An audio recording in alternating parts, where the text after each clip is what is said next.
Good evening. Can you hear me? Even in the back? Good. So tomorrow at noon, Father Don, Pastor Young, and I are going to have lunch together. The lunch was scheduled several weeks ago, and the purpose for it, not that we need a purpose really to get together, we do it on some regular basis, but the agenda is to plan our Interfaith Thanksgiving service. This is going to be, I believe, the 20th service, and last year we had about 1,400 people attending. So this is really the highlight. 21. This year's 21. Thank you. So this is really the highlight of my year. It's really fabulous. But yesterday we had to meet again. It was not planned. It was last minute, but we all felt the need to do that. So the three of us, along with Rabbi Shapiro from the Jewish Federation, met at St. Peter Catholic Church to come up with an interfaith service to protest hate and anti-Semitism. This is... Thank you. You see, normally when I look out and I see so many people, I feel wonderful because any clergy want to have his, her church, synagogue full, but not today. I am happy to see you all. I think that we achieved what we needed to achieve to make this statement that hate and anti-Semitism are not welcome in our town, in our community, in our country. But there is so much pain. We're meeting here really because we are in pain. On Sunday morning, we had a service here just for Temple Beth. And as I was reading a letter that Pastor Young sent me, it dawned on me that we didn't do the right thing. Because one of the lines in his letter was, "We feel your pain." In other words, anti-Semitism is not only a Jewish issue and should not be a Jewish issue. All of us must be together. We must fight it together. So we quickly met, and we are here today. Now I'll tell you something personal. I don't mind to give sermons. I don't even mind to do dishes in the kitchen when needed. But the scariest thing is to stand on a stage, on the bima, acknowledging people who are here today, especially since we had not planned it. So we didn't give people an opportunity to RSVP, to tell us they were coming. I say some of my friends and colleagues who are here, I did not know who would come. We didn't have time for that. I did receive a list of some dignitaries who are here with us today, and please forgive me if I miss anything. I don't try to be rude or discourteous. We're just trying to have the best service we can in such a short notice.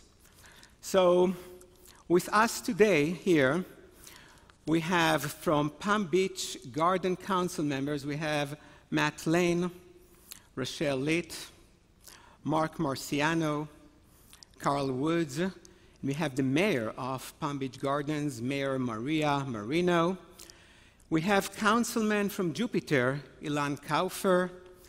We have Chief of Jupiter Police. Thank you, sir, for really making sure that despite everything, we feel safe.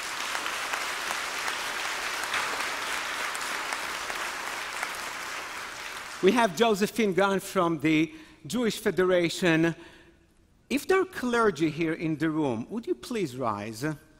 I know that there are several of you here. Thank you.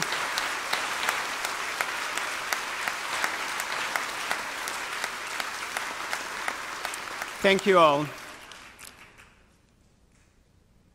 And now, for the first message of the day, I would like to invite my good friend, Father Don Finney. Just one thing, this is not time to introduce our speakers. We'll do it at the Thanksgiving. Sometimes we are going overboard with that, but I just want to tell you one thing about Father Finney.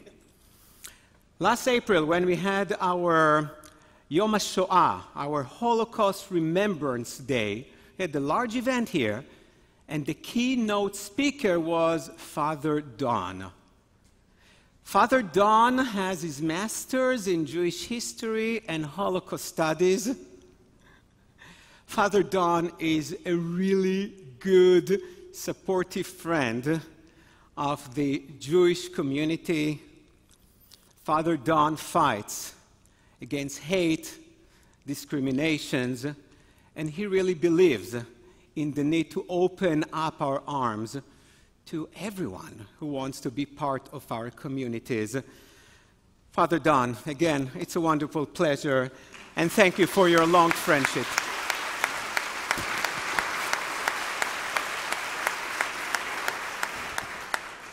Thank you, Rabbi. First, they came for the communists, and I did not speak out because I was not a communist. Then they came for the trade unionists, and I did not speak out because I was not a trade unionist. Then they came for the Jews, and I did not speak out because I was not a Jew. Then they came for me, and there was no one left to speak for me. These were the words that were penned by the Reverend Martin Niemöller, a German Lutheran pastor who penned these words in response to the horrors that he witnessed in Nazi Germany and the complacency of the German people to the brutality that was going on around them. It's in that same spirit that we gather here this evening, gathered together as neighbors and family, and friends to speak out against anti-Semitism, racism, and all forms of hate. For when one member of the family hurts, we all hurt. Tonight, we're all Jews. We gather together to pray, to remember, and to stand up against hatred, prejudice, intolerance, anti-Semitism, and all forms of racism. Those who gathered together at the synagogue in Pittsburgh last Saturday morning gathered together to pray and to offer worship to God. It could have been any one of us. But one thing was different. They were targeted for who they were. This was not just an incident of random gun violence. This was directed at them because they were Jews. And we ask ourselves, how does one learn to hate? We're not born to hate. We learn to hate, to fear what is unknown. That hatred is instilled in a person in their homes by the words and comments and jokes that they tell, by what they read and what they hear.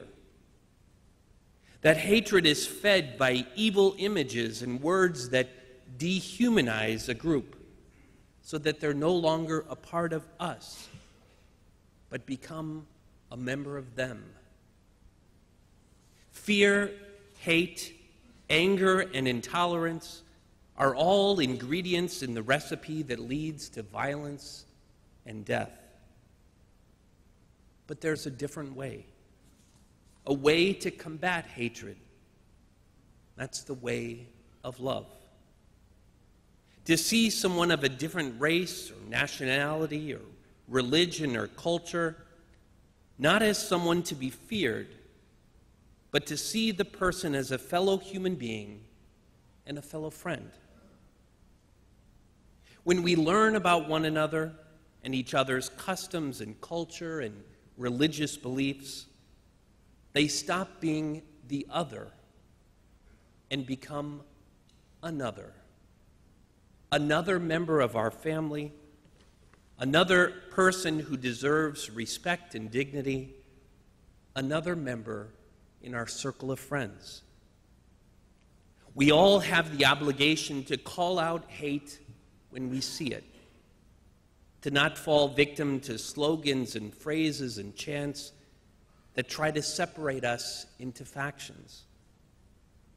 May our gathering here tonight strengthen us in our resolve to stand up to all forms of hatred, to work for a more just society, to heal the wounds of our times, and to recognize the divine presence in each and every person.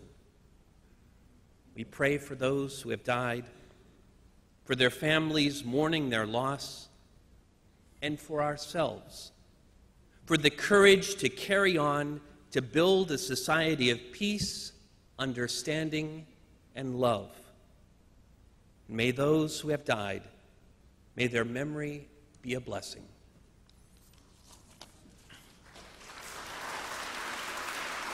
Beautiful, thank you.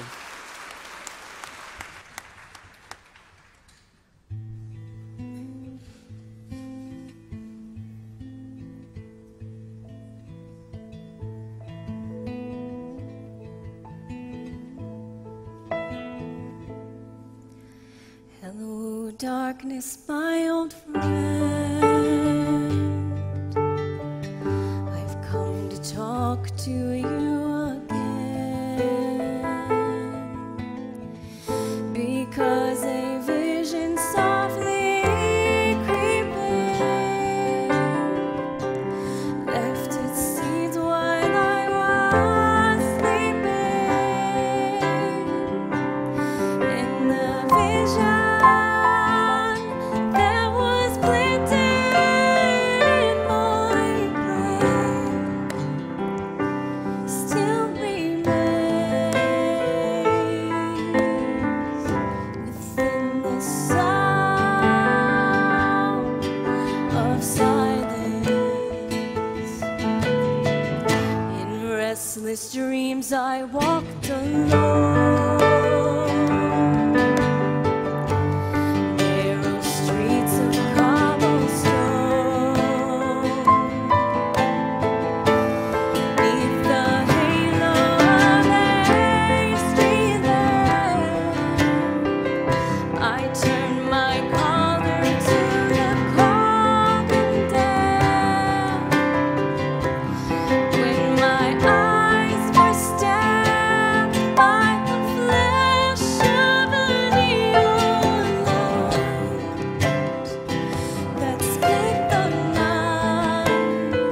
I didn't want you to hear me singing, so I had to shut it off.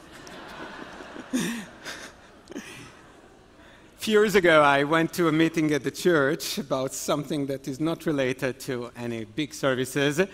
And then one of the ladies in the meeting, you were not even there, it was about some idea that somebody had, referred to the three houses of worship as the Holy Trinity.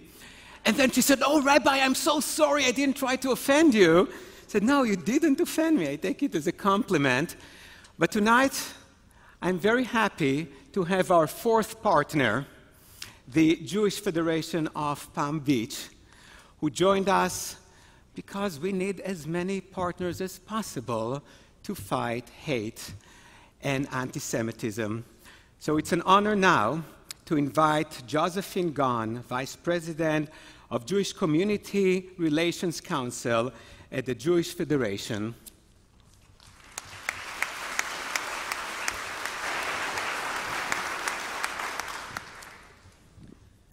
In 2 weeks, we will be commemorating Kristallnacht, the defining moment of anti-Semitism that marked the beginning of the Holocaust.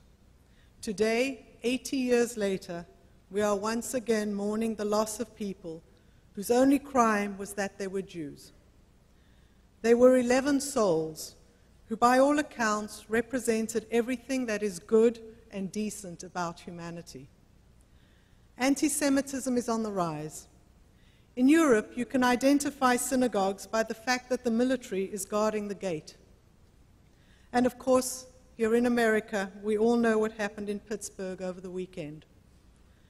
It's up to every one of us here in this room, Jewish or not, to stand up to hate and combat anti-Semitism. I am a child of a Holocaust survivor. I grew up in a repressive, authoritarian society in South Africa, and I feel so fortunate to now live here in the United States. I grew up with the notion of Jewish peoplehood, that we Jews must take care of one another. I am proud to work with the Federation, an organization whose mission is exactly that. We care for one another, we help create community, and we support and advocate for Jews and the State of Israel. One of the most important things we can and need to do is continue to educate and to tell the stories of the past, whether it's the Holocaust or the atrocities of what happened in Pittsburgh. Together, you and the Federation can build a strong, safe, and inclusive community. How? Join us in our efforts as part of the Jewish Community Relations Council as we collectively act to combat anti-Semitism and bigotry. We engage with partners in other faith-based and ethnic communities to rally against hatred because we know that it knows no boundaries and it is not contained to one group. That's exactly what we're all doing here tonight. I encourage you to learn with the Federation through community lectures and programs such as the Gross Family Center for the Study of Anti-Semitism and the Holocaust. Through our Jewish Volunteer Center, you can participate in a variety of volunteer activities exemplifying the Jewish values of tikkun olam, or repairing the world. The world could use a little repairing right about now. We work with partners at the Anti-Defamation League and the American Jewish Committee because we're committed to joining together to combat anti-Semitism. In fact, the American Jewish Committee is leading an initiative called Show Up for Shabbat this weekend. It's a call for all of us to fill the synagogues and prove that we're not afraid, Jews and non-Jews. And if you are unable to attend in person, the ADL has a website that you can join and participate that way. By being here tonight, you all show the goodness of our country. Yes, the horrors of Saturday happened in America in 2018. But the outpouring of support from all faiths to our Jewish community here in the Palm Beaches and around the country reminds us that we are all neighbors. We are all saddened and outraged, and we will not let anti-Semitism stand. If you wish to send a personal message to the community in Pittsburgh, these cards are available. Please fill them out and hand them to a Federation employee, and we will send them as collective messages to Pittsburgh. I want to extend a special thank you to the first responders who risked their lives to save others. We wish those who were injured a full and speedy recovery. May the memories of everyone we lost be a blessing, and may they never be forgotten. Thank you.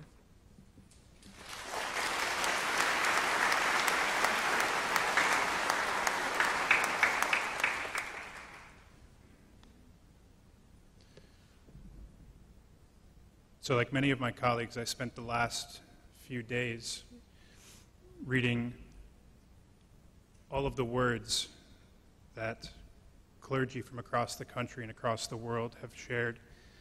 I'd like to share with you the words of a rabbi from California, Rabbi Naomi Levy, whose words truly touched me. We are devastated, God.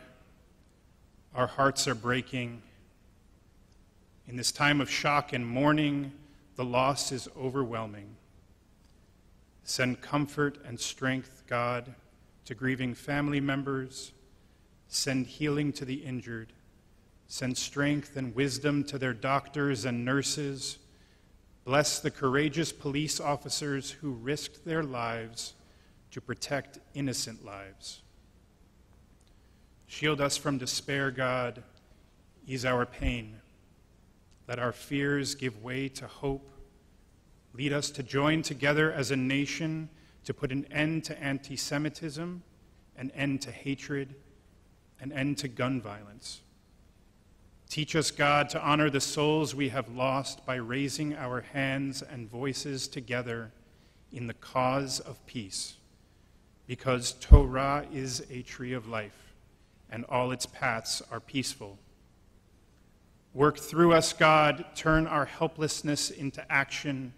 Teach us to believe that we can rise up from this tragedy and banish the hate that is tearing our world apart. We must never be indifferent to the plight of any who suffer. We must learn to care, to open our hearts and open our hands. Innocent blood is calling out for us. God of the brokenhearted, God of the living, God of the dead, gather the souls of the victims into your eternal shelter. Let them find peace in your presence, God. Their lives have ended, but their lights can never be extinguished. May they shine on us always and illuminate our way. Let us all say, Amen. There was a sheet up here that had a list. Is it there?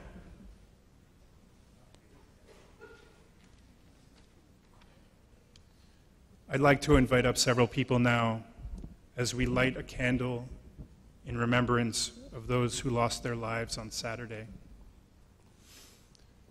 From St. Peter Catholic Church, I'd like to invite Leonardo Busa and Kelly O'Hagan.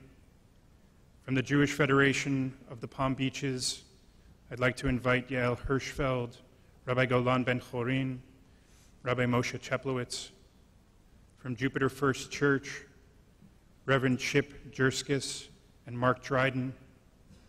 From Temple Beth Am, I'd like to invite Bruce Cohen, Kenny Sprechman, Stacy Miller.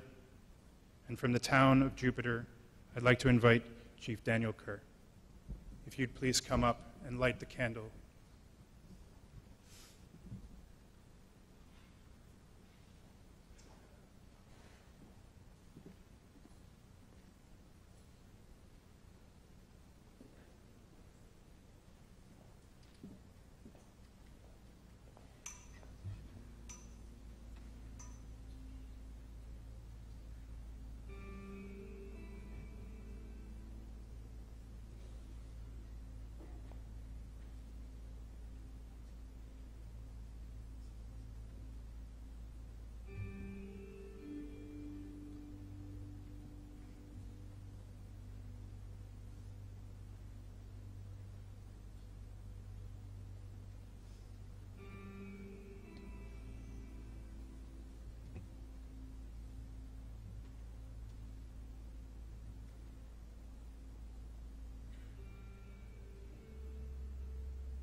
you know by any chance the last name of Neil, the percussionist?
If anyone has the knowledge of how to turn the lights back, let there be light.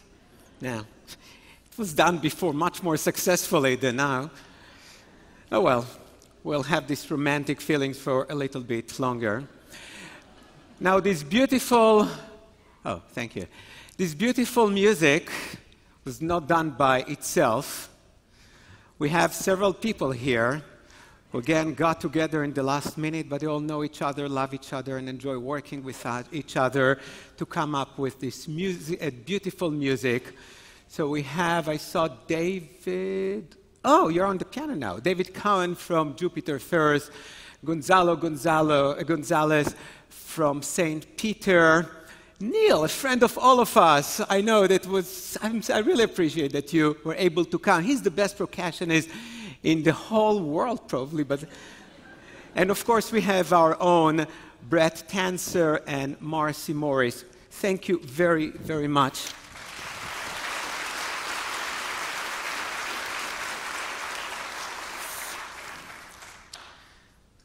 And now, it's a really great honor to invite my good friend and colleague, Pastor Kevin Young.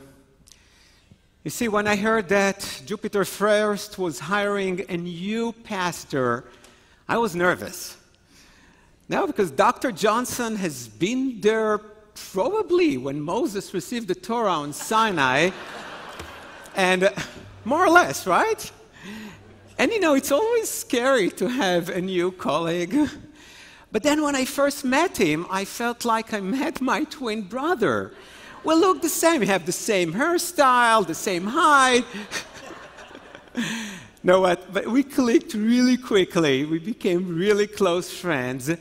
We share the same core values. And I think that we, together with Father Don, try to lead this community to be a special community based on the values of tolerance, of love, of care. Kevin, thank you for all your help, your friendship. And it was Kevin who sent me one of the first notes after the event. And not only that, he sent me a personal note. When I asked his permission to share his note with the congregation, he said, "Don't bother.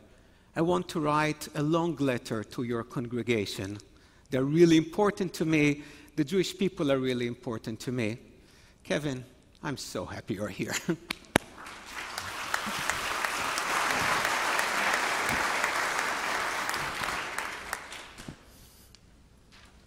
I am the new guy here, and I hope that you will not avoid the Interfaith service on the basis of the next 7 minutes.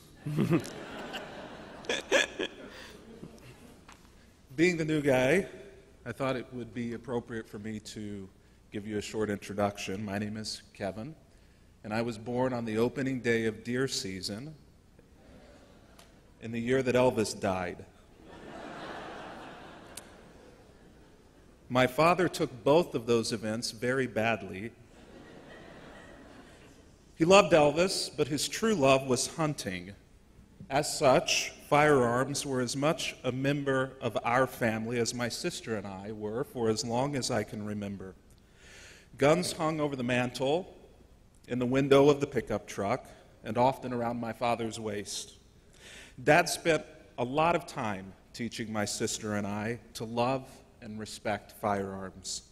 "These things will hurt you," he would say. "Treat them with respect."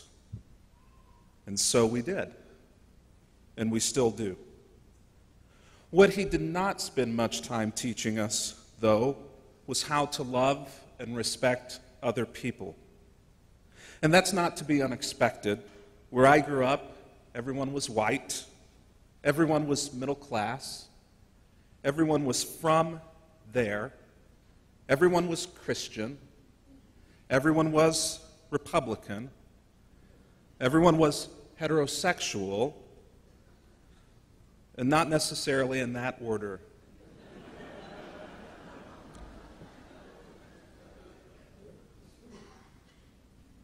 It's relatively easy to respect other people when everyone is a mirror image of yourself, just with more or less facial hair. My father's difficulty with those who were unlike him bled through in odd ways, like a joke about a particular ethnicity's work ethic, or his rationale for voting a certain way. And the one that was most telling to me, who our family was allowed to have compassion on, and who we were not. In retrospect, perhaps I should give my father just a bit of grace. It's much easier to respect a firearm than it is a person. Disrespect a firearm, you die.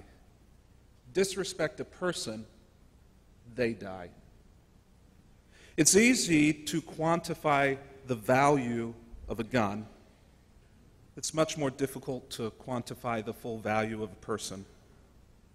It took much longer than I care to admit for me to embrace the beauty of those who are unlike me, and even more difficult to embrace those who disagree with me. Truly seeing those who are different from us rather than looking away or ignoring them takes something deep within all of us. It takes intentionality. Celebrating diversity of skin, or diversity of opinion, or diversity of sexual identity, and especially diversity of faith, takes more than just the ability to respect others. Celebrating diversity requires you and I to make a clear choice. It requires us to draw a line in the sand of our hearts and to forbid ourselves to ever go back to a place of narrow-mindedness about other people who are made in the image of God. That immigrant that we speak about, made in the image of God. That gender transitioning person, made in the image of God. That day laborer, made in the image of God. That Jewish person, made in the image of God. Seeing every single living and breathing human being as an image bearer of the divine is a reminder that every single person, no exceptions and no exclusions, has infinite value and infinite worth. And so I want to say to our friends in the Jewish community, you have infinite value to all of us. And we are so sorry that you have been made to feel unsafe in your homes and in your temples and in our shared land. Watching you suffer and your community grieve these last few days has not just been heartbreaking, it has been gut-wrenching for all of us. When you hurt, we hurt. When you suffer, we suffer. And I am here to remind all of us that we are in this together, brothers and sisters, all created by the Creator, equal. And that said, I must admit that I do not pretend to fully understand the grief with which the Jewish community wrestles in the wake of Pittsburgh. Try as I might. I do not pretend to fully comprehend the fear that has settled over your souls these last few days, try as I might. And I do not pretend to fully grasp the anger that is raging deep within your depths this evening, try as I might. I can only say that I feel the same on your behalf. In thinking of you these last few days, I have felt grief, I have felt fear, and I have felt anger. And I want to boldly and loudly proclaim, it is not okay. It's not okay that you have been made to wonder whether or not you are safe or supported. It's not okay that one person with a gun has been able to dredge up so much terrible history for you. It is not okay that you have been left wondering and fearful if history will again repeat itself. It's not okay. No one should ever, especially in the land of the free and the home of the brave, be made to feel fear, grief, or anger because of the actions of any one person or group. There is a single word for this kind of godless treatment, and that is hate. Hate is the end result of fear and grief and anger that are left unchecked, that are allowed to run amok. Hate is a poison that destroys the person who is infected by it. That means that all of us, each and every one of us, must find healthy ways to process and let go of our fear, our grief, and our anger, or risk becoming people of hate ourselves. Hatred is lethal. And as a man of the cloth, I must confess that I know only one antidote to hatred in any of its lethal forms. The antidote to hatred for me is best represented by a Jewish person whom you may or may not have heard of. Now, I know I might be crossing a line here, Rabbi, but I've seen the antidote to hate so clearly in the life of a single Jewish person that I want to tell you about them right now. Dr. Katz, a pediatrician just down the road, happens to be Jewish. Wait, who did you think I was going to say?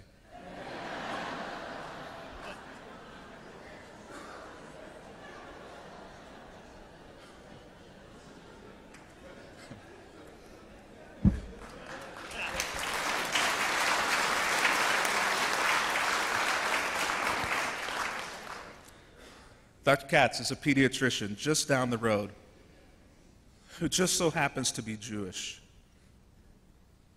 And she's unlike my family in so many ways, but she has shown my family love in a million small ways.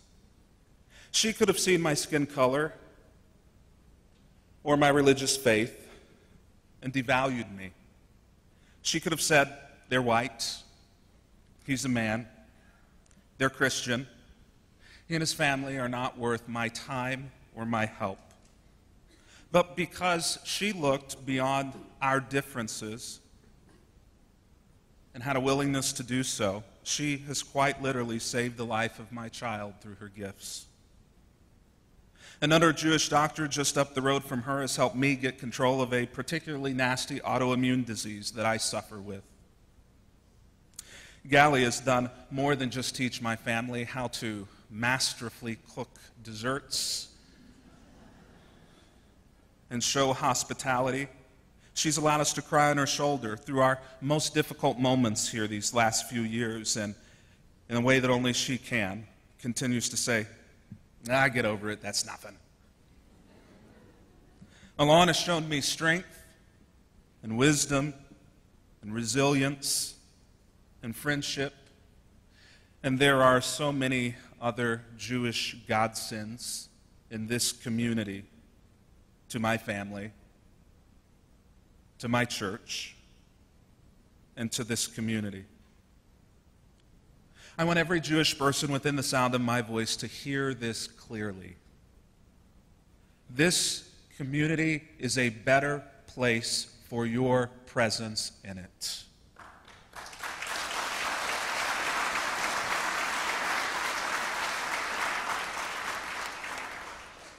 And we are all better people because of you. Not because of what you do for us, but simply for who you are. People of infinite worth and value, bearing the image of God Himself. And so we will stand beside you when necessary, and in front of you when necessary, and behind you when necessary. Arms locked, together, facing whatever may come. You are more than neighbors. You are more than friends. We are family. As my mother lay in labor and my father sat in sadness, on October 14th, 1977, a song was released on the radio that day whose music echoed around the halls of the maternity ward when I first drew breath. Light of the world, shine on me. Love is the answer. Shine on us all, set us free. Love is the answer. Utopia couldn't possibly have said it any better. They picked up on a command from God Himself in the Torah's 10 sayings, and you shall love your neighbor as yourself. Jesus, picking that idea up, restated it in John 13 and said simply, love one another. Love one another. Those are wise words, and I wonder if you might say them with me. Love one another. Once again, love one another. Once again, love one another. Once again, love one another. And when you feel afraid, when you've lost your way, when you're all alone, when you're far from home, when you're down and out, when all hopes run out, when you need a friend, and when you're near the end.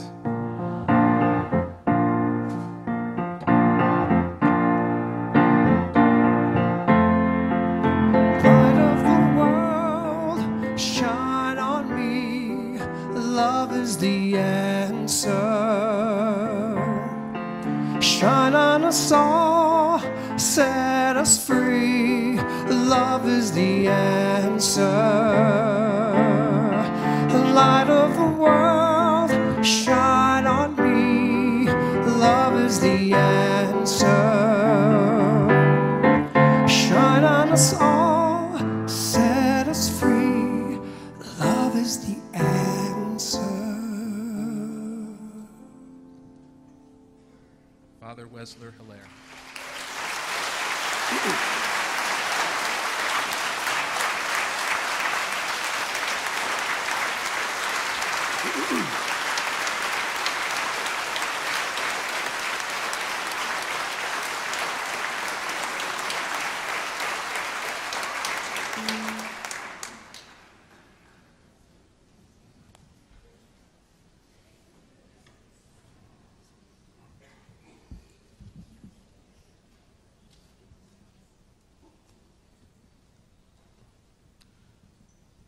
Let us pray.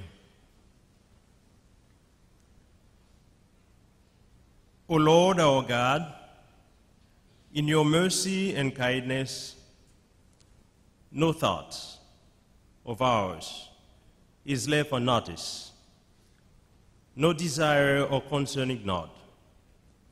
You have proven that blessings abound when we fall on our knees in prayer. And so we turn to you in our hour of need, surrounded by violence and cries for justice. We hear our voice telling us what is required, only to do justice and to love goodness, and walk humbly with your God. Fill us with your mercy, so that we, in turn, may be merciful to others. Strip away pride, suspicion, and racism, so that we may seek peace and justice in our communities. Strengthen our hearts, so that they beat only to the rhythm of your holy will. Flood our path with your light as we walk humbly toward the future, filled with encounter and unity. Be with us, O Lord, in our efforts, for only by the prompting of your grace can we progress toward virtue. Let us say all, Amen.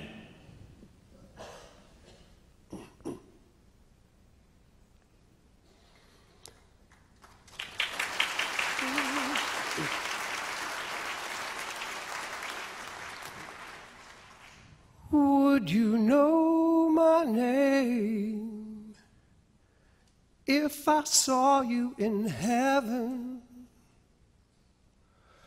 Would it be the same if I saw you in heaven? I must be strong and carry on, 'cause I know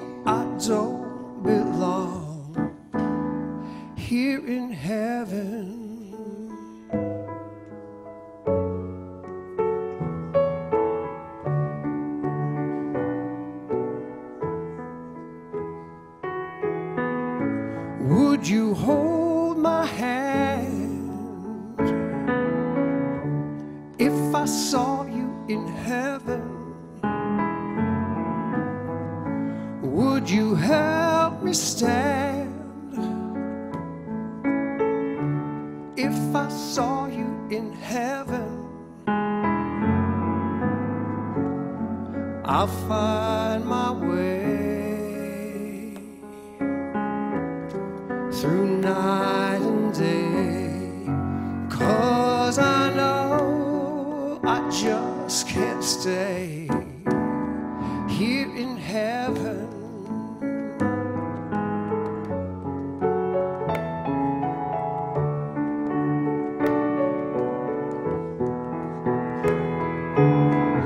Time can bring you down, time can bend your knee.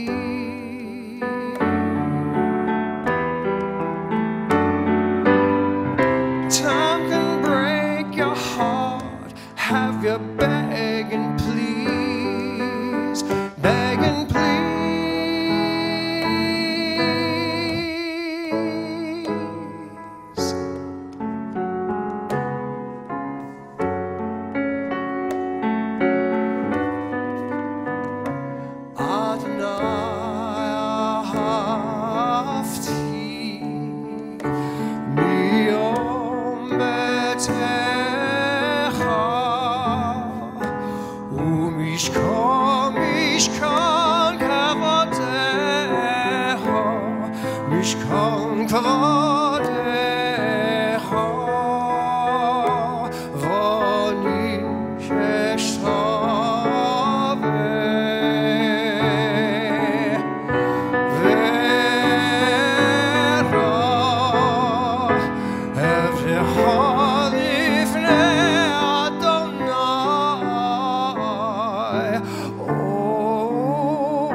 Thank you, David. I saw my colleagues taking notes, a new version of Matover that we can use next Shabbat. That's wonderful.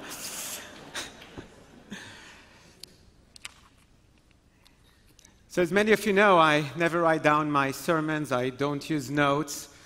But for the first time I can remember, I just did not trust myself today. The truth is that, along with all these laughs and feeling good, I'm still shaken. Since I heard the news on Saturday morning, I'm physically shaken. I don't know which state I am in, but definitely not in the right state. So I did write my message for tonight.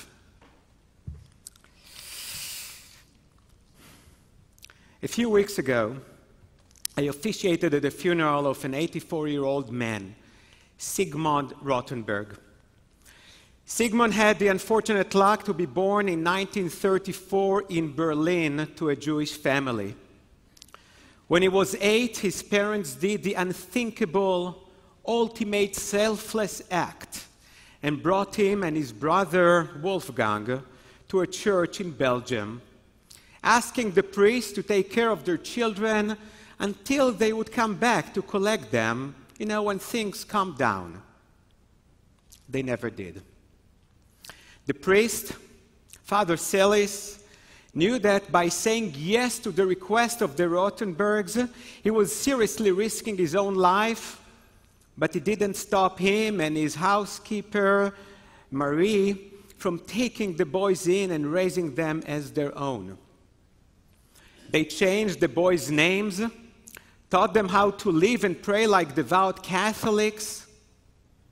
But every morning, the priest insisted that they will recite their Hebrew prayers so they would never forget that they were Jewish. In a testimony that Sigmund taped before his death, he said that he never felt so Jewish in his life as he did while living in the church. A little over a year ago, I was watching the hate-laden people marching with swastikas and torches outside of a synagogue in Charlottesville, South Carolina, chanting Nazi line. I had a disturbing feeling that perhaps we, American Jews, we react in a similar way to that of my grandparents and other European brothers and sisters in the early 20th century, convincing ourselves that this too shall pass. Today, as our people started burying the 11 victims of the Tree of Life Synagogue massacre, we know that things just got worse. In 10 days, we'll commemorate the 80th anniversary of Kristallnacht, the night of the shattered glasses, when 267 synagogues were destroyed, 96 Jews were murdered, 30,000 were incarcerated, and thousands of Jewish businesses and schools were torched. Is this going to be our future? I want to shout, no way! But can I honestly do that? Knowing that since Charlottesville, there was an increase of more than 50% in anti-Semitic incidents in our country. And this is not just a number, 50%. Many of our kids feel it in their schools, in their everyday life. Can I honestly say no way? When in the first 24 hours after the killing in Pittsburgh, on Instagram alone, 12,000 anti-Semitic posts were displayed, including hashtags like Jews did 9/11 and other hashtags using the number 88, which if you don't know what it means, 8 is the H is the 8th letter. HH. Hi Hitler. Know your enemies, know their codes. 12,000 only on Instagram, 24 hours after this massacre. But do I have some good news? Yes, I do. Our Jewish anthem is called Hatikva, the hope, and for a good reason. You see, during the Holocaust, there were thousands of individuals like Father Celis who were willing to give up their lives to save Jews, but there were hardly any communities who had the strength to stand up to the Nazis, saying, "Enough, this is not okay, we will not tolerate it." But luckily, here in America of the 21st century, there are thousands of those communities, and we are blessed to be among them.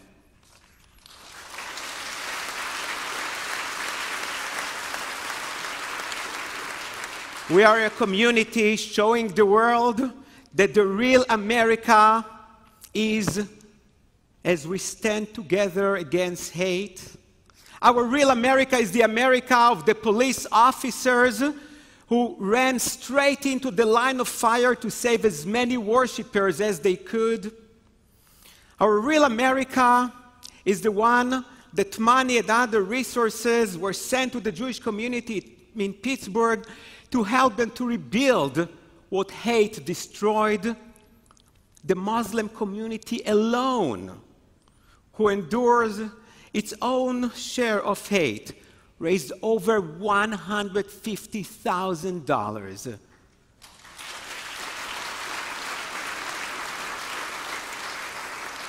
Our real America is the country of Master Sergeant Rhodey Edmonds, who, when he was ordered by the Nazi officer at the POW camp to separate the Jewish American soldiers so they will be sent to the death camps, you know what he did?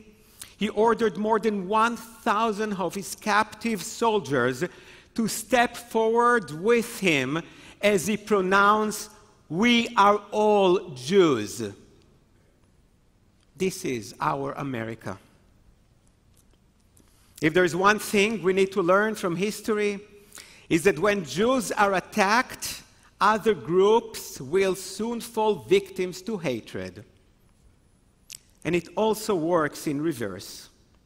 When others are hated, be it African Americans, Muslim, LGBTQ, immigrants, the hatred will surely find its way against the Jews.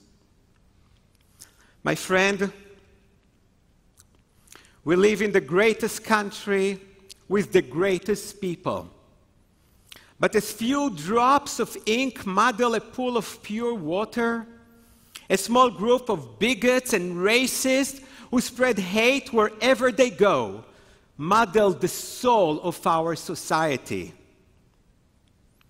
We can no longer wait for things to get better. This train has long left the station. We must actively and purposely fight hate. If it's in the political arena or around the table on Thanksgiving when our brother-in-law cracks a racist joke. We just witness how quickly words of hate turn into deadly actions. My friend, as I'm looking around the room with more than 1,000 people, I can tell you I've never been so proud in my life to be part of a community. I will never take your support and love for granted. Thank you so much. May God bless us all. Amen.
shall want.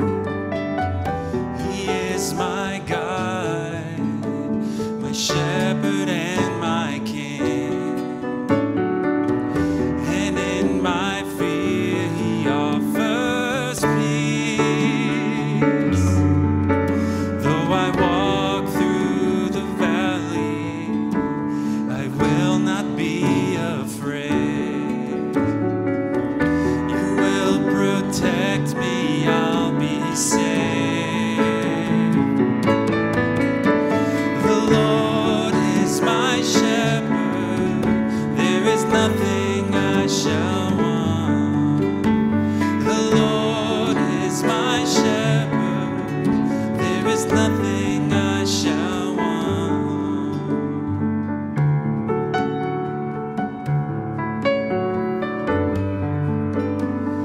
I shall not want.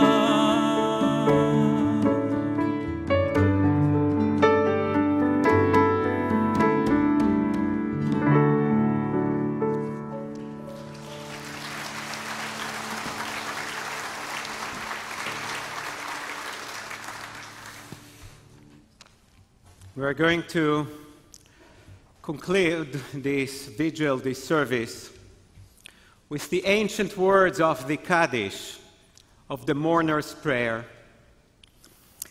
Even though it's written in Hebrew words, it's written in Aramaic, the language that most Jews used about 2,000 years ago when it was written. Even though it's normally associated with grief, with death and mourning, it doesn't say anything about it. It's a beautiful, simple prayer of gratitude. And if you just stand up and look around, you will feel a strong sense of gratitude. We're not standing alone. We're not going to lose this battle. I would like to invite you, if you're able, to rise.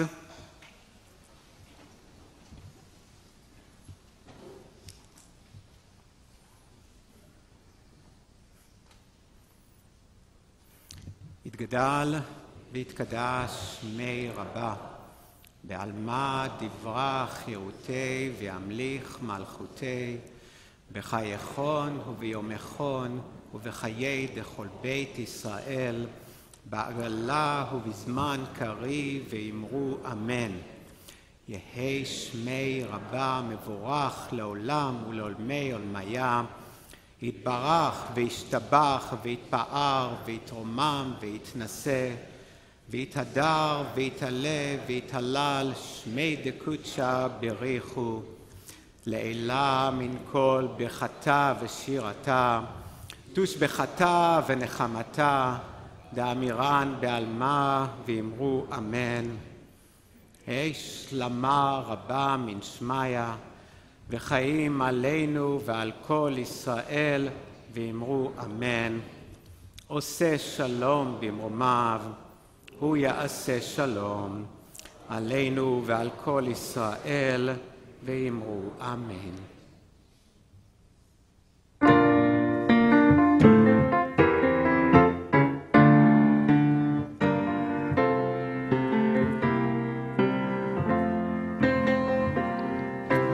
God bless America, land that I love.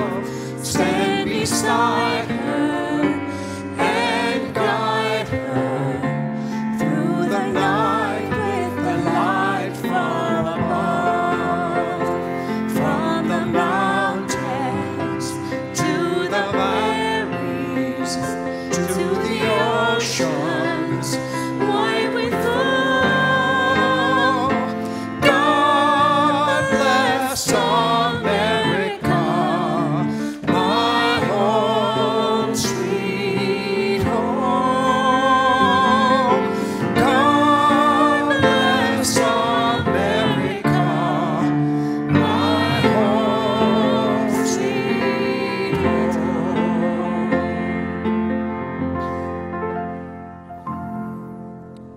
God bless America. God bless all of us. Thank you so much for joining us tonight. It means so much to me personally, to the Jewish community. We're just making the community of North Palm Beach an example to the rest of our society, to the rest of our country, and we should all be so proud to be part of this community. Thank you.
Might have a problem that you'd understand.